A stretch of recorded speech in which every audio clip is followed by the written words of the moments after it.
ni Rizal na ang kabataan ang pag-asa ng bayan. Ngunit tayo nga ba? Ikaw nga ba? Kabataan pa din ba? Bakit parang hindi na? Paano tayo magiging pag-asa kung tayo mismo ang sumisira? Kita mo ba ang mga kabataang napariwara? Ang mga kaedad mo, nasaan na sila? Ikaw, nasaan ka na? Nasa matuwid na daan pa din ba? Halika at samahan mo akong maglakbay. Simulan natin sa unang kanto kung saan makikita mo ang kabataang lulong sumasaling. Sa bulang edad natutong manigarilyo, hawak-hawak ang baso ng alak. Ganyan ka ba? Ganyan ba ang pag-asa? Tayo ay dumiretso sa ikalawang kalye kung saan talamak ang anumang kasamaan sa lansangan, pagnanakaw, pakikipag-away. Ganyan ba ang kabataan? Ang pag-asa ng bayan? Lingon natin sa susunod na kalye, kung saan makikita mo ang mga estudyanteng may suot-suot ng uniforme, hawak-hawak naman ay bote, na imbis pumasok sa paaralan, makikita mo nakikipagsayahan. Bakit tuloy natin sa susunod na parte? Kita mo ba yan? Unahan mo ang edad ng mga yan. 15, 16 o 17 na imbis na libro ang hawak, ngayon ay ang kanyang anak. Bakit po tayo umabot sa puntong to? Nakulangan po tayo sa mga turo? Halika! Masdan ko sila!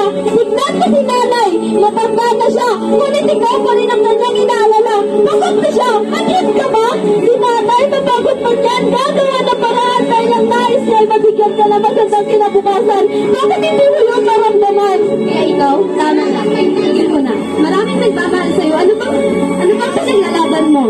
Alalahanin mo si Ama. Sabi nila, kabataan ang pag-asa ng bayan. Sa aming mga balikat, nakasalalay ang kinabukasan. Ngunit sa bawat akbang na aming tinatahak, bakit nila ang daan ay laging mabigat? Sabi nila, kabataan ang magdadala ng liwanag. Ngunit bakit sa dilim kami lagi nakikita? Di na nawawala sa sariling tahanan sa gandong puno ng kasinungalingan at pagdaraya.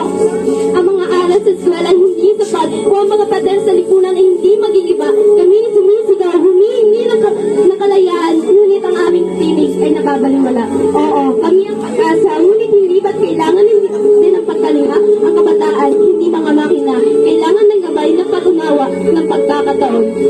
Sabi nila, ang kabataan na mag-aahon, ngunit paano kung kami mismo nalulunod sa agos na problema? Kami mga kabataan nangangarap ng pagbabago ay nahahulog sa patibok ng lumang kwento. Ngunit sa kabila ng lahat, kami ay naniniwala na ang apoy ng pag-asa ay nasa akin pa rin. Sa bawat akbang, sa bawat pagtataba, kami ang tutuloy sa laban. Kami ang aahon kahit gaano kahirap, kahit gaano kasakit.